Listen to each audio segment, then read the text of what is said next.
Can you introduce yourself to the court? Hi, my name's Jordan Ryder. Jordan, I understand you recently lost a daughter. How are you doing?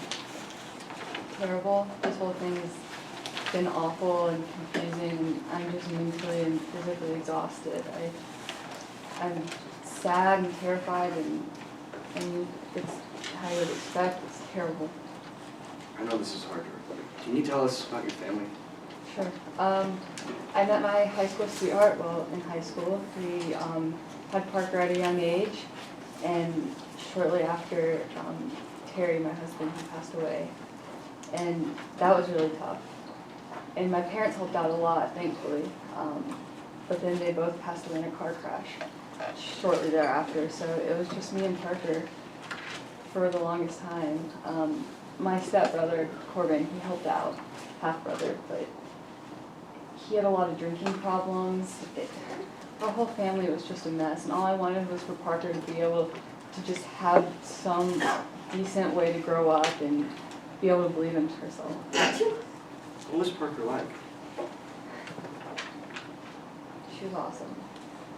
She was like any preteen. She had an attitude. She got that from me. But she was a great girl if she could just believe in herself a little bit and realize that she was just like the other kids, that she just had to get past a couple extra things. What do you mean by just like the other kids? Did Parker have some sort of disease? Yeah, she did. She had brittle bones disease. So I didn't know too much about it. I had a little letter packet that Corbin sent me about it when she was diagnosed.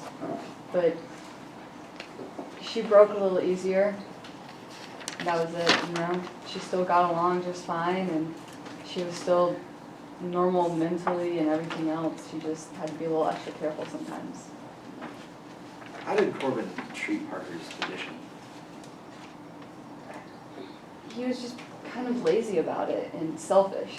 He just wanted to go out and drink all the Objection, time. Your Honor. So Speculation. What was the question again? What was Corbin like with Parker's condition? I'm going to sustain that. Rephrase your question. Yes, Your Honor. What did Corbin seem like to you in regards to Parker's condition or disease? he wouldn't let her go out.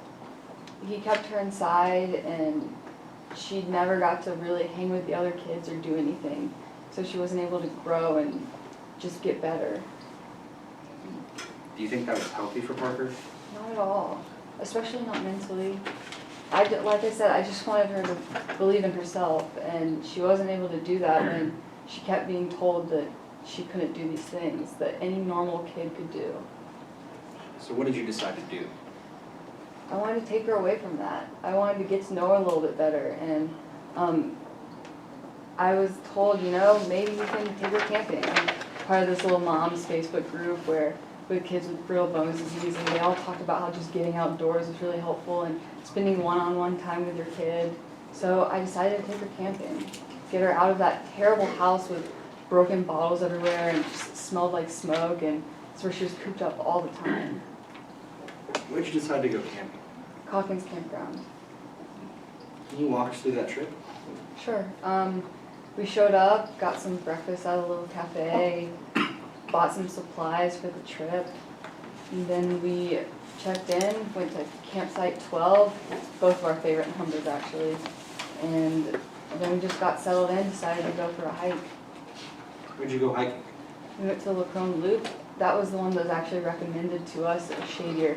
It was extremely hot that day, and Parker had asthma, so I knew that as long as I was with her, she'd be okay, but with the asthma, it's a more difficult thing to be able to control. So we decided to kind of stay in a shadier area. How was that? It was tough. I think more so for me. I hadn't been hiking in years, but we stopped every 10, 15 minutes, even before she wanted to. And she got a little cranky about it. We got in a couple little arguments with her stick, and it was annoying. She kept poking me in the back with it, so I took it from her. And yeah, we got into a little argument, and I regret that so much, since that was one of our last interactions. but it's just like any mother and daughter. I mean, you get into fights like that. After you and Parker argued, what'd you do? We continued on the hike, and finally we were able to come back. Things cooled off a little bit, and I went to go take a shower.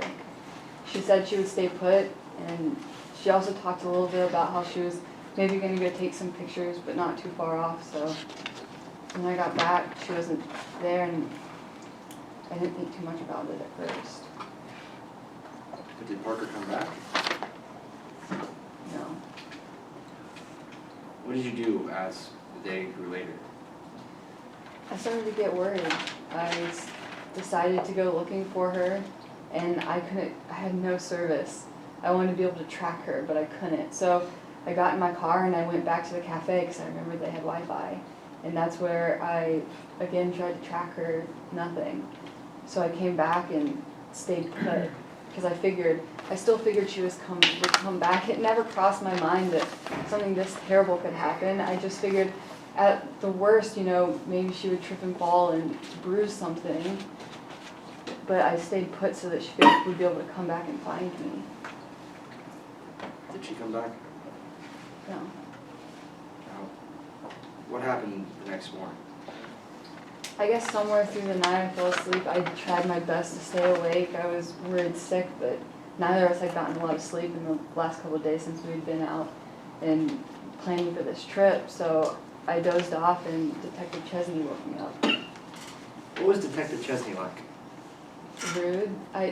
When I woke up to this unfamiliar face, I obviously realized something was wrong, and I just got hysterical. I was in a panic and confused, and I was in tears. And he talked about how I'd broken my parole, which I knew I had done, and I was terrified of that too. I didn't want to be taken from my daughter again, but I just wanted to help. Did he let you help? No. What did he do? He took me down to the station, and I tried to offer as much as I could. I obviously didn't know too much, but I wanted information. I wanted to know what was going on, and that wasn't being offered up. Did you learn what happened to your daughter at the police station? Yeah. Did you have to continue answering questions after that? Yes, and I guess that's when I realized what was going on, but I just wanted to have a moment to grieve. I wanted to find out what happened to her too, but it was very obvious that it was not about me and the fact that my daughter had just died, and I wanted to help. I wanted to be as cooperative as I could, but I was just so emotional and they wouldn't let up. Did Detective Chesney ask you about anything he found on your person? Yeah, he asked me about a napkin I had. When did you write that napkin, or when was that?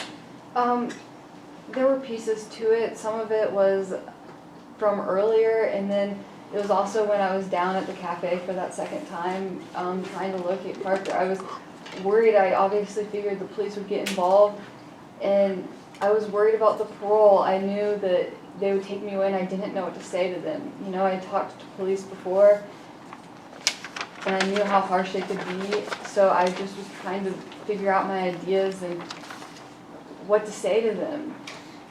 Did Detective Chesney ever give you a chance to explain that? No, they just became so cruel, and I knew I wasn't going to be able to explain it. Ms. Ryder, just one more question. Did you love your daughter? Yes, with all my heart. No further questions, Your Honor. All right. Cross-examination? Yes, Your Honor. Permission to prepare the courtroom for demonstrative. Yeah.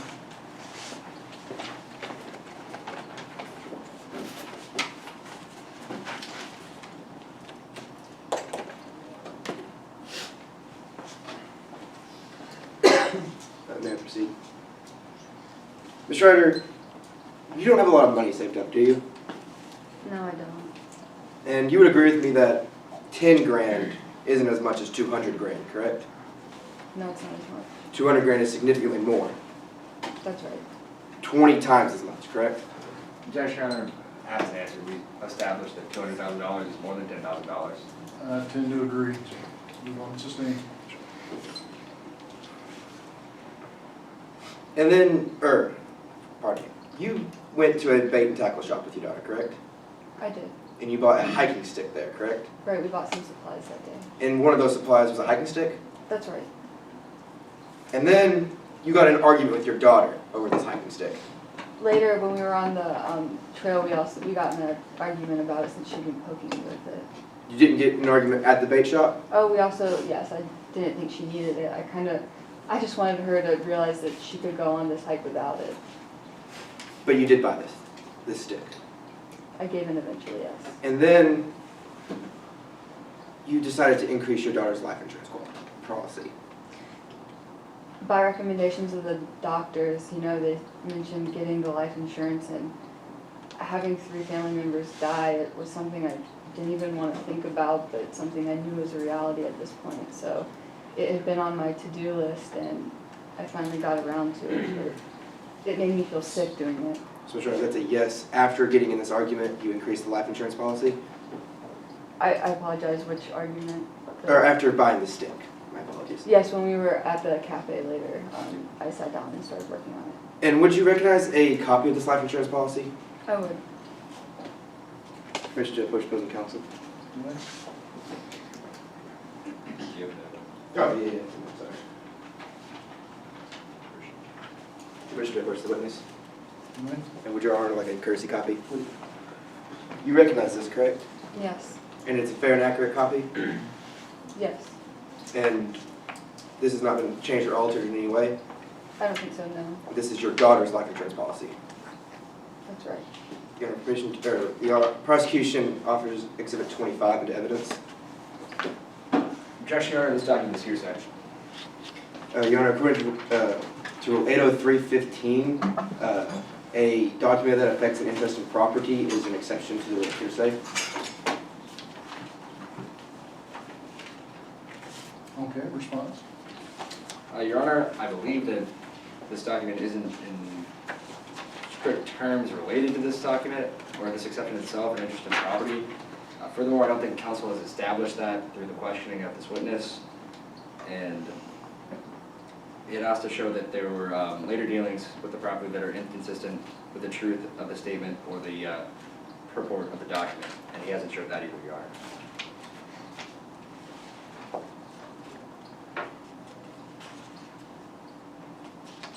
Oh, yes, Your Honor. So, pursuant to Rule 803.15, a statement contained in a document that purports to establish or affect an interest in property, if the matter stated was relevant to the document's purpose. The line of question before this established that this document was her daughter's life insurance policy. It directly related to her daughter.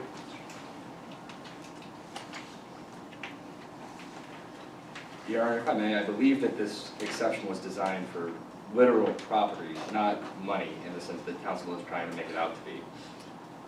Your Honor, if I may, a estate is property, and the estate of one when they pass away is what is willed and life insurance.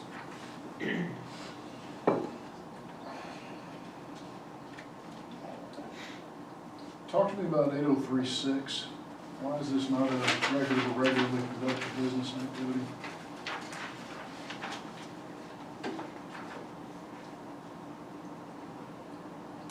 Because I'm not quite there with you on 803.15. I can amend to 803.6, Your Honor, yes. 803.6, it is a regular conducted business activity as well. It is. Looking at the second page of your exhibit, it has the business letterhead. affidavit on it Yes, Your with Honor. the foundation laid. Counsel, is there some reason I shouldn't let this in under 803.6? Yes, Your Honor. Opposing counsel has to met all the prongs first, specifically A, with the time, or this document was made at or near the time of the instance it's referring to. Counsel hasn't established that. He hasn't established when this document was gathered by Detective Chesney. He hasn't established when this document was made. He's failed to meet that prong. Furthermore, under 902.11, if you will reference that, the certified master records of a regularly conducted activity, I believe the counsel has not explained that portion of this as well. Well, the attached affidavit references July 15th as the day this was made, which is, I believe, the date of death. Yes, sir. I'm going to let this in under 8036 business records exception. Overruled. Mr. Ryder, on this document, at the top, it tells you when this document was started, correct? That's right, And what time is that? 10:42 a.m., And when was this document submitted? 3:12 a.m., On what day? the 15th. And it was started on the 14th? That's right. And Ms. Ryder, what was the time that it was submitted? 3:12 a.m. Honestly, I started this, like I said, that morning, the morning before, and I was getting so frustrated with it. I was trying to do it on my phone, and the technology just wasn't working, and I realized I shouldn't even be worrying about this right now. And when I came back to the cafe later, the Wi-Fi just must have clicked on and finished it since it wasn't loading before, but But that this was the 3:12, least of my worries at the time. You know, I just wanted to be with my daughter. but that 3:12 a.m. is approximately nearly 10 hours after your daughter was missing, I suppose, yeah. and it's while you were at the cafe while your daughter was missing. Yeah, she was. I So was that's when you trying to finished find it? her. No, Objection, Your Honor. Asked and answered, we've established that the document itself was finished at 3:12 a.m., even if Ms. Ryder is contesting whether or not she finished it deliberately or indirectly. I'm going to overrule. I will, though, ask, please don't interrupt the witness when she's Sure. trying to answer the question. Please re-ask the question. So you finished this document, or it was submitted while you were in the vignette shop. right, it was submitted at 3:12. And Ms. Ryder, when you were arrested by Detective Chesney, you had a napkin in your pocket, correct? I did, And would you recognize this napkin today? yes. Permission to bring it over, or to use the demonstrative Yes, with what is already marked as Exhibit 26. This is the napkin that was in your pocket, Ms. Ryder? That's right. And in the top, it has, you wrote this while you were at the beignet shop, correct? Part of it, yes. The passwords for the Wi-Fi are on the top. Right, And then you said something interesting in your direct. You wanted to talk about when the police got involved, what you were going to say to them, correct? right, about the fact that I was breaking my parole. About the fact you were breaking your parole. Yes. So you came to Calkins with the intent to break the law? Yes, I knew that I shouldn't have taken my daughter camping without telling anybody, but I still wanted to get her out of that situation with Corbin. And so when you went to Calkins with the intent to break the law, you were just so angry? Objection, Your Honor, as to argumentative, we've established, or counselor here is saying, when you intended to break the law, that is not my witness's intention with these statements, and I believe that it is needless, it does not need to say. It's I don't think that was argumentative. Overruled. So when you came to Calkins to break the law, you prepared this to say, I was just so angry? I didn't come to Calkins to break the law. I came to hang out with my daughter. And I prepared this statement, pardon me, I made this napkin partly when I was there in the morning working on the document, trying to figure out how much money. And then later when I was worried about the fact that they were going to know that I broke my parole. But you circled missing for breaking your parole? Yes, I figured that, like I said, I had no idea that Parker would not ever come back. I figured I would just go with her and we would escape somewhere. I didn't want to go back to the town that 3 of my family members died in. I didn't want to go back to Corbin in that terrible house. I just wanted to take her and leave. So, Ms. Ryder, we can back up a little bit. Back to when you got on the Lacroix loop with your daughter. Yes. You took the stick from her after fighting with her, right? I took the stick from her after arguing with her about how she was poking me with it. So Yes. you used force to remove the stick from her hands. It didn't take force. I mean, I just took it from her. You didn't give it back, did you? No, And this she didn't is need it. the same stick that was in your tent in the next day? That's right, we just left it there. The same stick that was the center of your anger, I don't or your understand. frustrations in the bait shop? It wasn't the stick, it was the fact that she didn't believe in herself enough not to have to use the walking stick. I wanted her to realize that just like any other kid, she could walk up a hiking trail. and that just like mom, she didn't need to be saved. Ms. Schroeder, could you remind the court of your daughter's birthday? Objection or is it relevance?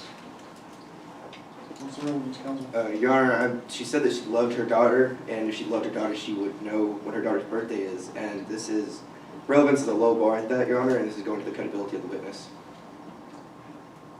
Your I Honor, would agree. Overruled. I'll ask again, when is your daughter's birthday? January 7th. Ms. Ryder, your daughter was born on March 15th. No further questions.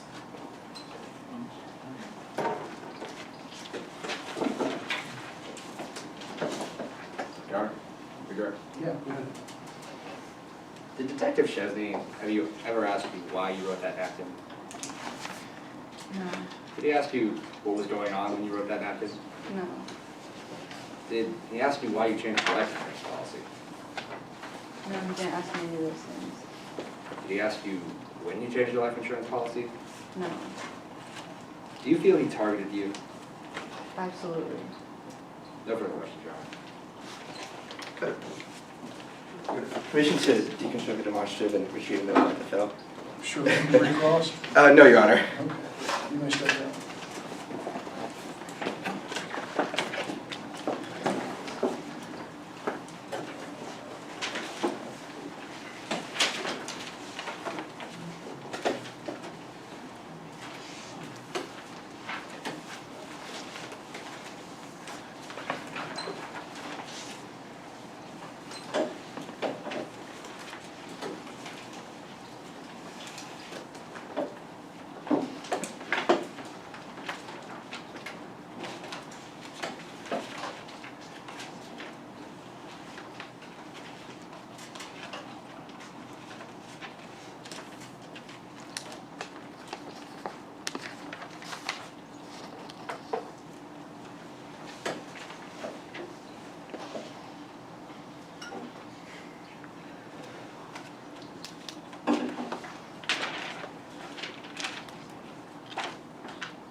Next witness?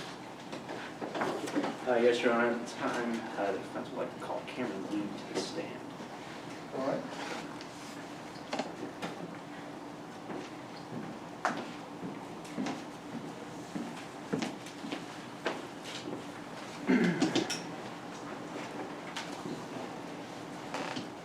May I proceed?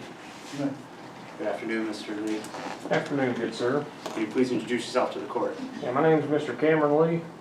And what is it you do for a living? So right now, I unfortunately work for a bonds person. I was kind of in between jobs, so I picked something up at the last minute. But in the past, I've done some good work with, scuba instruction, paranormal investigation, and mechanic work. How did you get into being a paranormal investigator? Got to pay the bills.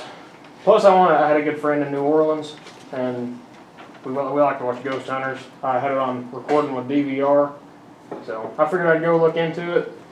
Plus, there's a lot of stuff that goes on in New Orleans. A lot of people think everything's haunted, so it's good money, actually. Have you ever been to the Calkins campground? Yeah, I usually go over about once or twice a month. I've probably been there at least over 36 times by this point. But I usually go up with one or two buddies of mine. So. Are there any particular loops that you like to go on? Yeah, I usually like to go on the Wagoner loop. I've been on the LaCrone loop a few times, but I always give up because I know it gets a little difficult. I don't like cardio. I eat a lot of fried food, so they all add up and it just catches up with me, so I can't get through it. Have you ever seen any external media on the LaCrone loop? External media? Nah, not to my knowledge. Have you seen any TV shows on it? Oh, yeah. So I was watching TV once. It's a great TV show if you ain't watched it. It's called Taylor's Top Trails. If you like to get out there and outdoorsy person, you got to watch it because they got a lot of good reviews on certain trails in the area, especially in Midlands. And there's a hiker on there named Haley Gables that, she was talking about it, said that it was very difficult, which I don't know if I say it's very difficult, but it's kind of hard. But I saw it on there. And what did Ms. Gable say about the loop? She just said it was one of the most difficult in the state.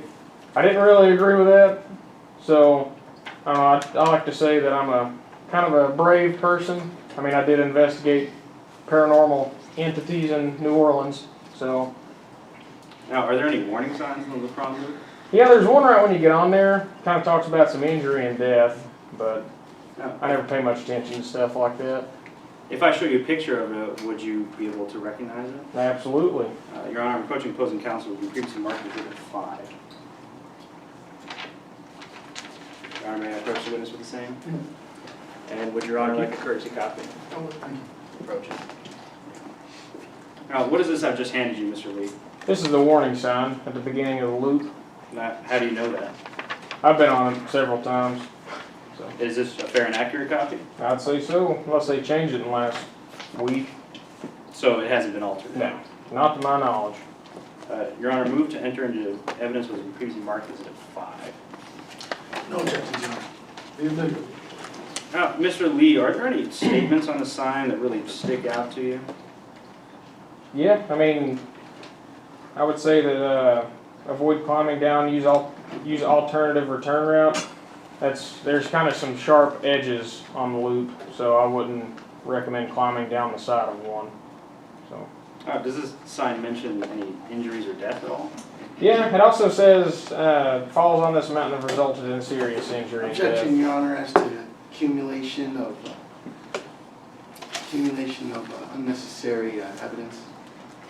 Response? Your Honor, the witness is just saying what really stuck out to him. We're just highlighting one or two key phrases in here that are essential to what we believe to be a possible cause of injury or death to Parker Page. I don't believe this has become needlessly cumulative at this point, so I'm going to overrule you at this time. Yes, sir. Go ahead. Mr. Lee, would you like me to repeat the question? Yes, please. Are there any questions on here that talk about injury or death at all? Yes, second paragraph on here talks about people having the potential to injure themselves through a fall and potentially die, you know. Nothing too appealing. Your Honor, may I approach and choose the exhibit? Thank you. Now, Mr. Lee, would it help to, did you see Jordan Ryder and Parker Page that day? Yes. Now, where did you see them? So on Saturday, it was July 14th, I saw them around noon. I was in front of Armani's cabin. They were driving in front of me, and they were driving in a Chevy truck. And I remember this because it sounded pretty bad, and you know, Chevys don't sound good in general. I'm more of a Ford person. That's a fine American truck, so that's why I mainly remember that. But the little girl waved at me, and they were arguing over the radio station.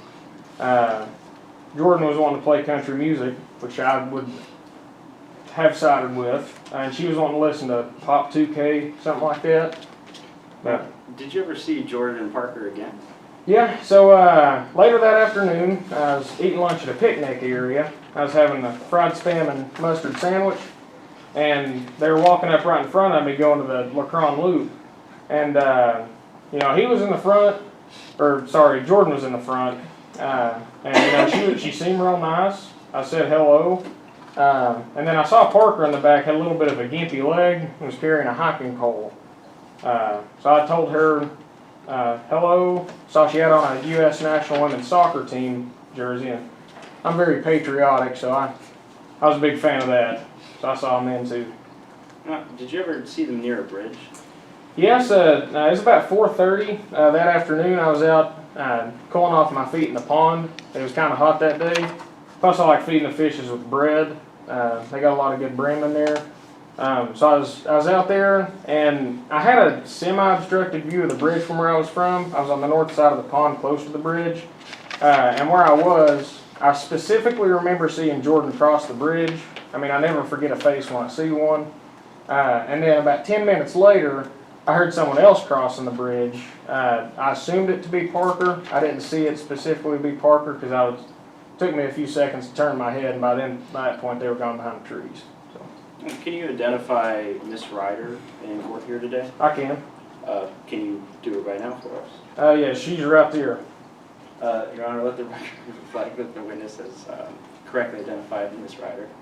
There's a lot of folks right there. Maybe, Uh, would you be more specific? Yes, sir. Sorry, I've just seen Law and Order and they just point. But it's the man right there in the gray dress.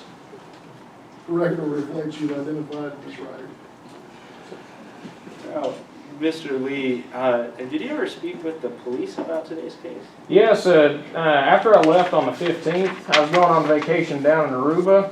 I had to get away from my job, so I left. And then when I got back, I was getting some coffee, and I saw on the TV that there's pictures of Jordan and Parker both had like kidnapping material witness, and I figured I may have bad luck and end up getting called in and saying I did something. So I called the police, and some officers came and picked me up and took me to the police station. And it was then when I gave pretty much what I'm telling you here. I was told Detective Chesney everything I know. And I left, went and got some like Chipotle, maybe been Taco Bell, I've slept since then, but got Mexican food. And I came in the next morning, I had to do an official identification. And whenever I was doing that, I saw Jordan handcuffed to the desk and Detective Chesney asking her questions. Then he ran out and was like, or I was saying, hey, I know that person. That's who I saw. That's Jordan, is Parker's mom. And then he's like, all right, you know, we don't need you here anymore, so I left. Hadn't heard from him since. All right, and have you talked to the police at all since that day? Not at one time, nope. No further questions, Your Honor. Cross-examination? Yes, Your Honor.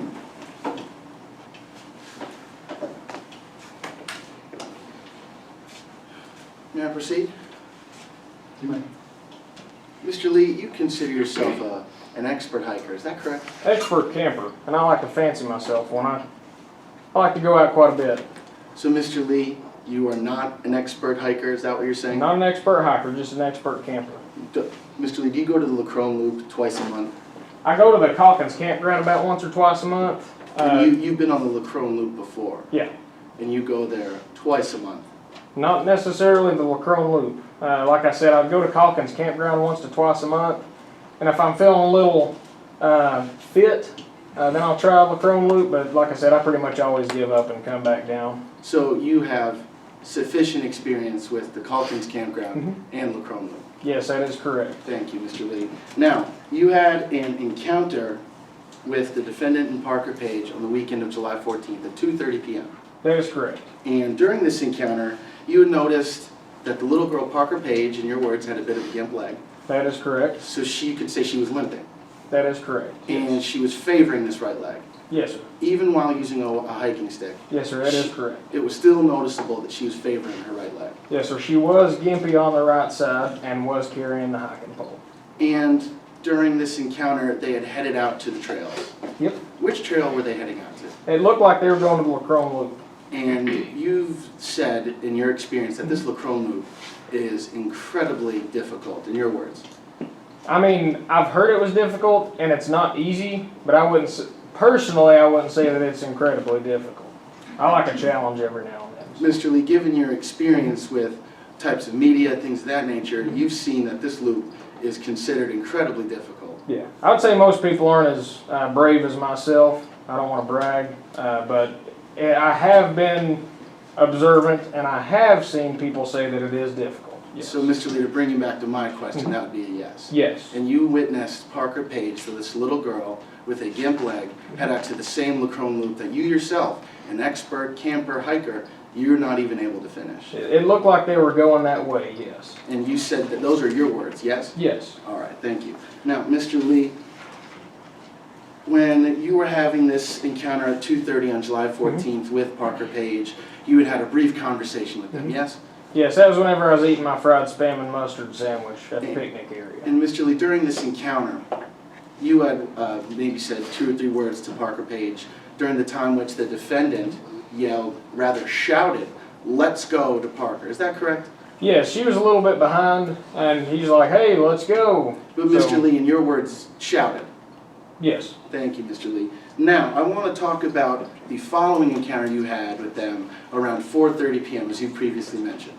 4:30 to 4:45, yes, that is correct. And you were sitting by the musky pond, yes? That is correct. I was cooling my feet and feeding the fishes. And you were enjoying yourself, having a good time, yes? I was really enjoying myself. And you were watching people walk across the bridge, correct? Yes, but there was barely anyone in the campground that day. So the only people I saw cross the bridge was Jordan, and then whoever that was about 10 minutes later, which I assumed to be Parker. So, Mr. Lee, you did not see Parker. I did not physically see Parker on the bridge. I just assumed it to be her. So, Mr. Lee, to bring you back to my question, yes or no, you did not see Parker? Objection, No, Your I Honor, asked and answered, and the witnesses clearly said that they just heard Parker Page and did not see her. Your Honor, may I respond on those grounds? I'm just trying to get a specific yes or no answer from Mr. Lee, that is all. He did add some extra material there. I think the council's entitled to pin him down on that one particular point, so I'm gonna rule your objection. Thank you, Your Honor. Re-ask No. the question. Sorry. Mr. Lee, yes or no to my question? Can you ask a question again? I'm sorry. Yes, I may. When you had your encounter, the second encounter around 4:30, you did not see Parker Page. I did not see Parker Page. That is correct. And Mr. Lee, you don't know who else you saw. That second person that I heard cross the bridge, I do not know who that was. And Mr. Lee, to bring it back just a little bit prior to your encounter at 2:30 with them, when you had witnessed, Objection, Your Honor. Compound question. I asked that the opposing counsel break up his questions. Well, let him finish his question first, and then we'll see if it's compound or not. Overruled. thank you, Your Honor. Mr. Lee, during your previous encounter at 2:30 p.m., the one where you had noticed the little girl, Parker Page, with a limpy leg, Yes. you had said, you had even felt that you were concerned about Parker and the defendant. Is that correct? I didn't necessarily feel concerned. You didn't feel concerned? I did not. Mr. Lee, is that your testimony today, that you were not concerned about Parker and the defendant on your encounter at 2:30 p.m.? I was not concerned. I did not think that they'd finish a hike by the end of daylight, but I was not concerned for the safety or well-being of either one. Mr. Lee, is having concerns to whether or not they'd finish a hike not fair assumption to be a concern? It depends on who you ask, but The little girl with the limping leg, mhm. that's not a fair concern for you then? I just said figured that they would not finish the hiking trip or the Lacrone Loop in time, but I was not concerned for the well-being of either of the two. Is that where you were getting at? I don't understand. Mr. Lee, my question, I'm trying to keep this as simple as possible. Please, I didn't graduate high school, so I'd appreciate the simplicity. Understood, understood. When you had your encounter at 2:30 p.m., Mhm.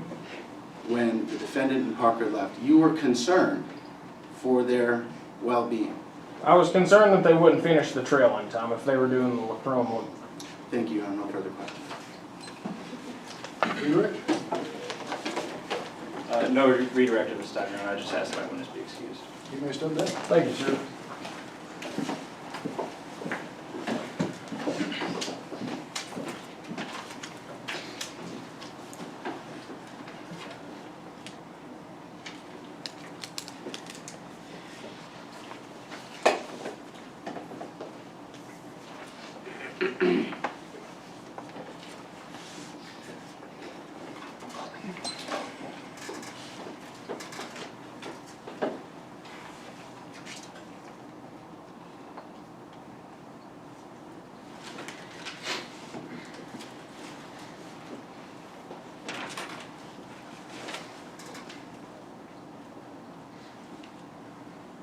You may call your next witness. Your Honor, this time the defense calls Dr. Lopez to the stand.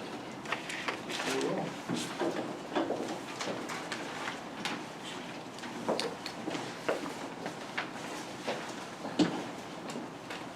Permission to proceed? You may. Can you please introduce yourself to members of the court, doctor? Good afternoon, my name is Dr. Ed Lopez. What's your job? So I operate a consulting firm, and in doing so, I typically receive autopsy reports, and I evaluate them and ensure their accuracy. What's your education in this field? So I went to undergrad at Purdue, then I received my MD from Emory. And are you certified, or do you have any other professional experience in this field? Yes, and I've performed well over 3,000 autopsies. Now, what materials did you receive to review today's case?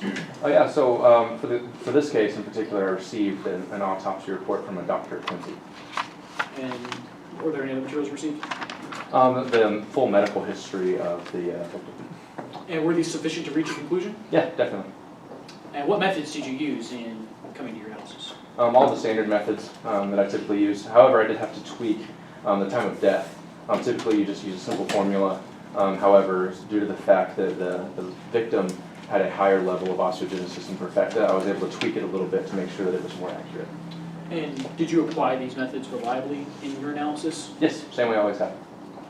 Now, before we move on, Doctor, I understand there was a problem at your firm. Can you explain that, please? Yes, so recently, one of my partners, he received a reprimand, and in kind of standard fashion, since I'm also at the firm, I received a public reprimand also. It's typical. But it was your partner that was the one who made the mistake? That's correct, it was not myself. Now, moving on, Doctor, what did you find about Parker's known medical conditions? Yes, so I saw that she was diagnosed with osteogenesis imperfecta, brittle bone disease. However, she was diagnosed with type 1, and after reviewing the autopsy a little bit closer, I believe that she had a higher stage of OI, that being either stage 2 or 3. Objection, Your Honor. Improper opinion. This witness has not been tendered as an expert in osteogenesis imperfecta specifically, and rather this witness, we agree that he has experience in autopsies, but not this specific disease. Doctor, he reviewed the materials the same as Dr. Quincy did of her known medical conditions, and he analyzed this and concluded and was able to reach a conclusion based on the type of OI that he had. Furthermore, he established his area of expertise in performing autopsies and working with people with known medical conditions, one of these being osteogenesis imperfecta. Your Honor, if I may also add another objection, this expert has not been tendered as an expert under Rule 702B, which states that they must share the sufficient facts and data, or excuse me, 702C. 702C, which states that they must share the specific facts, data, and methods that they use. This witness has not laid that proper foundation specifically. Your Honor, I did ask what methods, or what he used to rely on in this case, and the methods that he used is the standard analysis of looking at the autopsy. The witness specifically testified to those manners of the methods that he used. I tend to agree that the opinion is appropriate under Rule 702. I think the foundation's been laid. You can certainly raise those points on cross-examination.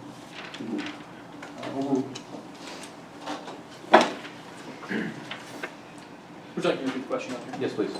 What did you find out about Parker's OI condition? Yes, so I saw that she was diagnosed with osteogenesis imperfecta type 1. However, after looking at the autopsy, I believed that it was a higher stage, a more advanced stage. Why did you think this? Mainly due to the abnormal collagen buildup in the lungs.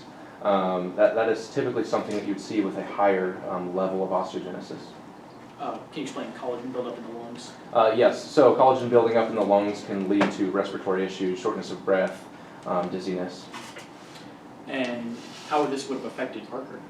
Yes, so it would make anyone, especially someone with OI, more susceptible to passing out, becoming faint, and just having a shortness of breath in general, especially if they're very hot or if their lungs are being exerted.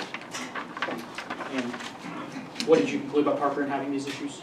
I definitely concluded that those issues were something that related to her death, particularly as it's very likely that due to the excess amount, or the abnormal amount rather, of collagen within her lungs, that would lead to being faint or being able to fall far more easy than a typical person.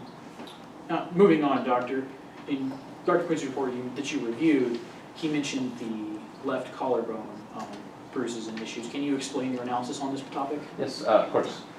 So from Dr. Quincy's report, it noted that Dr. Quincy was under the impression, which is common with the diagnosis, that type 1 osteogenesis imperfecta. Dr. Quincy reported that a certain scar that was on the left shoulder would be concurrent with type 1 osteogenesis imperfecta. However, after determining myself that it was a more advanced stage, I would say that that is not conclusive towards type 2 or type 3 osteogenesis. Doctor. Now, moving on to the time of death, what factors did you look at in finding Parker's time of death? I took several factors into account. The factors that are not typically standard are the fact that this little girl did have osteogenesis imperfecta, as well as she was significantly lighter and shorter than someone that would be average for her age. So why should we prefer your analysis over that of Dr. Quincy? My analysis is much more accurate in regards to the fact that I took in these other factors that are typically not taken into account with the standard equation. So what did you conclude about her time of death? I concluded her time of death to be between 7 and 9 p.m. Now, this is different from Dr. Quincy's. When you explain why this time should be preferred. Yes, of course. So I took into account the standard temperature for the day, as well as this disease that this little girl had, and the fact that she was significantly smaller than an average person. Thank you, Doctor. No further questions. Cross-examination? May I proceed, Your Honor? You're hired by the defense, correct? Good morning. Yes, that's correct.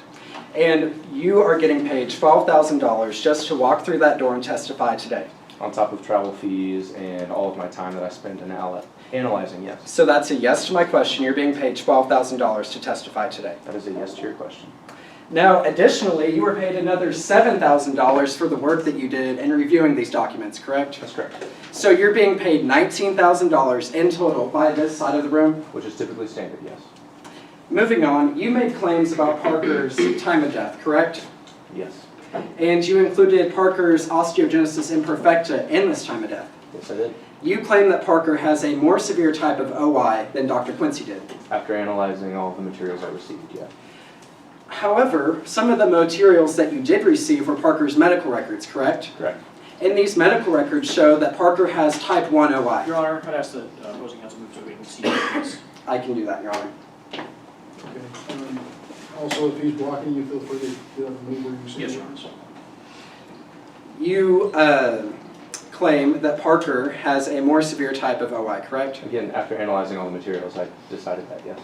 Anyway, you make these claims, however, you were not able to analyze Parker's body itself. That's correct. I didn't have the opportunity to. And because you didn't have this opportunity, you cannot confirm that Parker has a more severe type of OI, correct? I can determine that it is extremely likely, within scientific reason, that she has a more severe type of osteogenesis imperfecta. So let's define extremely likely, if Okay. that's how you are. So is 100% extremely likely? The way that I am is extremely likely would be more likely than not, in particular within scientific certainty. However, I do very much believe that Parker had a more severe type of osteogenesis imperfecta, just given the sheer amount of factors that were taken into account in the Well, if it's autopsy. more likely than not, would that be, say, 51%? Is that your definition of more likely than not? That would be my definition of more likely than not. So you're 51% sure that Parker has a more severe type of OI? No, I'm significantly more assured, rather. Well, you are significantly more assured, but you cannot confirm this, correct? Confirmed. You are not 100% sure that Parker has a more severe type of OI. We're not very ever 100% sure when we do an autopsy. Oh, you conducted an autopsy? I've conducted 3,000 autopsies. Did you conduct an autopsy on Parker Page? I did not. Objection, Your Honor. Ask and answer. The opposing counsel has asked this answer about him performing the autopsy about 3 or 4 times now. Yeah, I'll move on to a different line of questioning, Your Honor. That's fine. I'm gonna overrule your objection to the choice. Moving on, you also made claims about Parker's cause of death, correct? That's correct. You claimed that Parker's cause of death was altered and changed because of her collagen in her lungs, correct? Changed from... You just different from Dr. Quincy. Oh, I did determine that it was different, yes. Yes, and your cause of death was that it was asthma and it was hot out and that she was going to have severe respiratory issues. I did not determine that it was asthma, no. Okay, well anyway, severe respiratory issues were calculated into your cause of death for Parker. Correct, that was one of the factors. You requested an interview from Jordan Ryder, correct? Yes. However, the defense denied your request to an interview. Yes, I'm not quite sure why. And because you were not allowed this interview, you cannot confirm what Parker's cause of death is. That is not necessarily true. Could you elaborate on your answer? Why is this not exactly true? So I took all of the materials that I received. After reviewing them in depth, I did determine the cause of death to be a combination of respiratory issues that eventually likely led to either passing out or fainting and falling. So likely. But going back to my initial line of questioning, Okay. You requested an interview, but it was denied. And because it was denied, you are not able to confirm Parker's cause of death. That is not true. Is it your testimony that that is not true, Dr. Lopez? But what is not true? That you can confirm Parker's cause of death? I'm not quite sure what you're asking. Can you confirm Parker's cause of death? Yes or no? With a reasonable degree of scientific certainty. Is that your testimony today? From the materials that I received, I was able to determine a likely cause of death.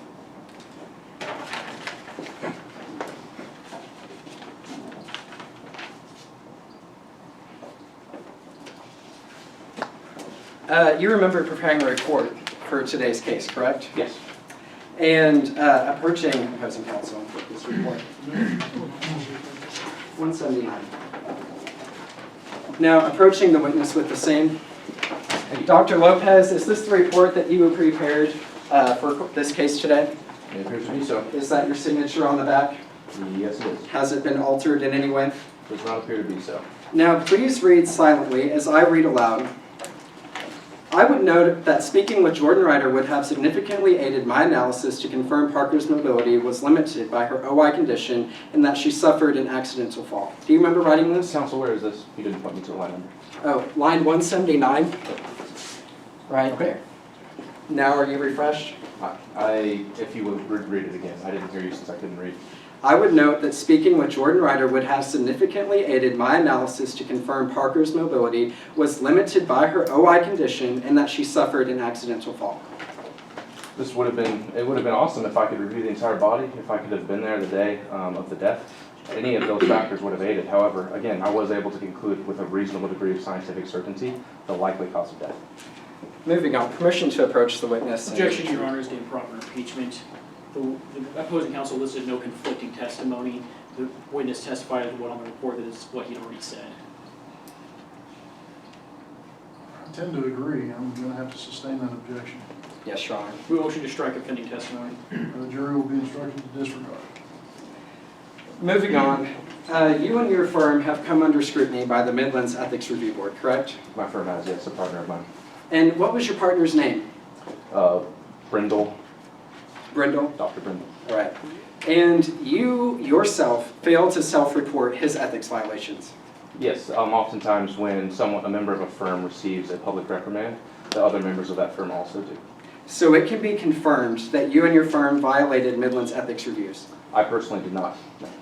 But you also personally failed to report ethics violations. Per the writing on the form that I received, again, which as a member of the firm I received, yes. So you did, that's a yes to my question, you did violate ethics? I did not personally violate ethics, no. But you and your firm did violate ethics. A member of my firm violated ethics. And you failed to report that violation. Objection, Your Honor, asked and answered.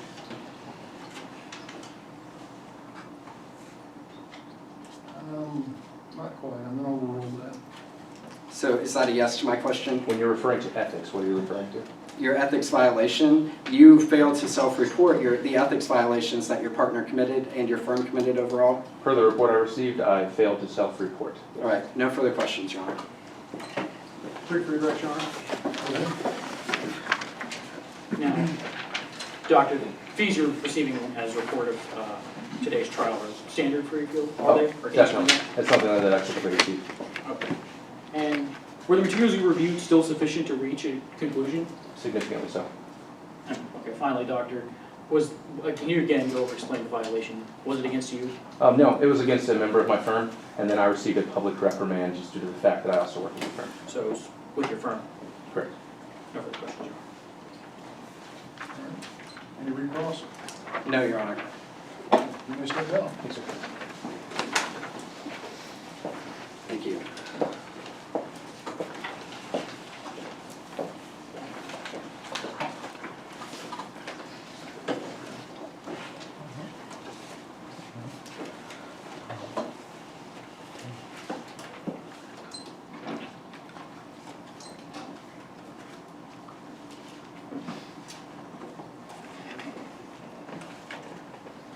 Any other witnesses?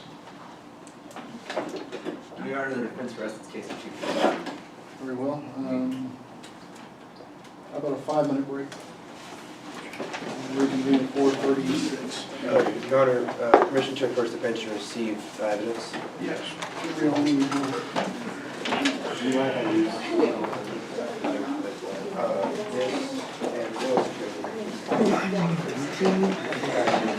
Yeah, no, you can Close up to you, Billy. Billy, it's all the same. Yeah. Are you closing? Yes. Okay. Sorry. Yeah, I can grab it. I just need the map, but I Oh, can. yeah, you get a copy. I didn't know. Actually, Okay. don't worry about it.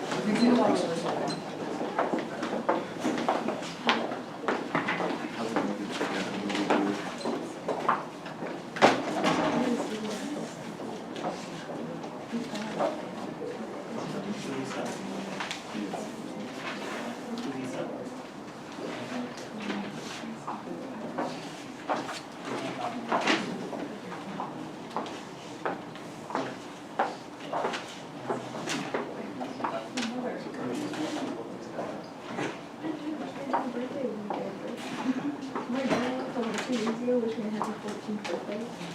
I'm 20.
Most of the time, yes.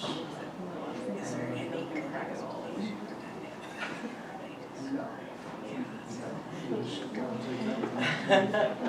It's not on our radar. It's good to have one of those first, because Order. Yeah. That's what it looks like. So she ordered. Order. It is interesting to see how creatively it's just, there's no way to look at it. Yeah.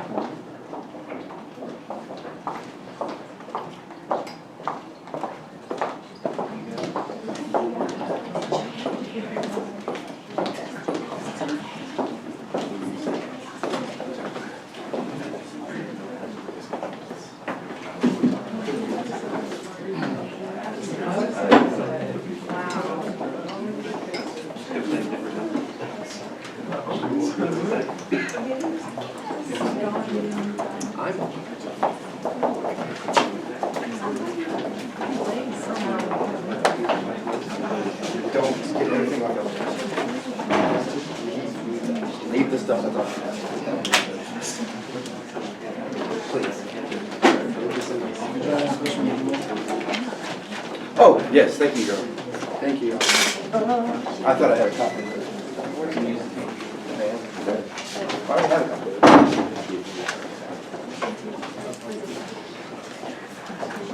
You always see it.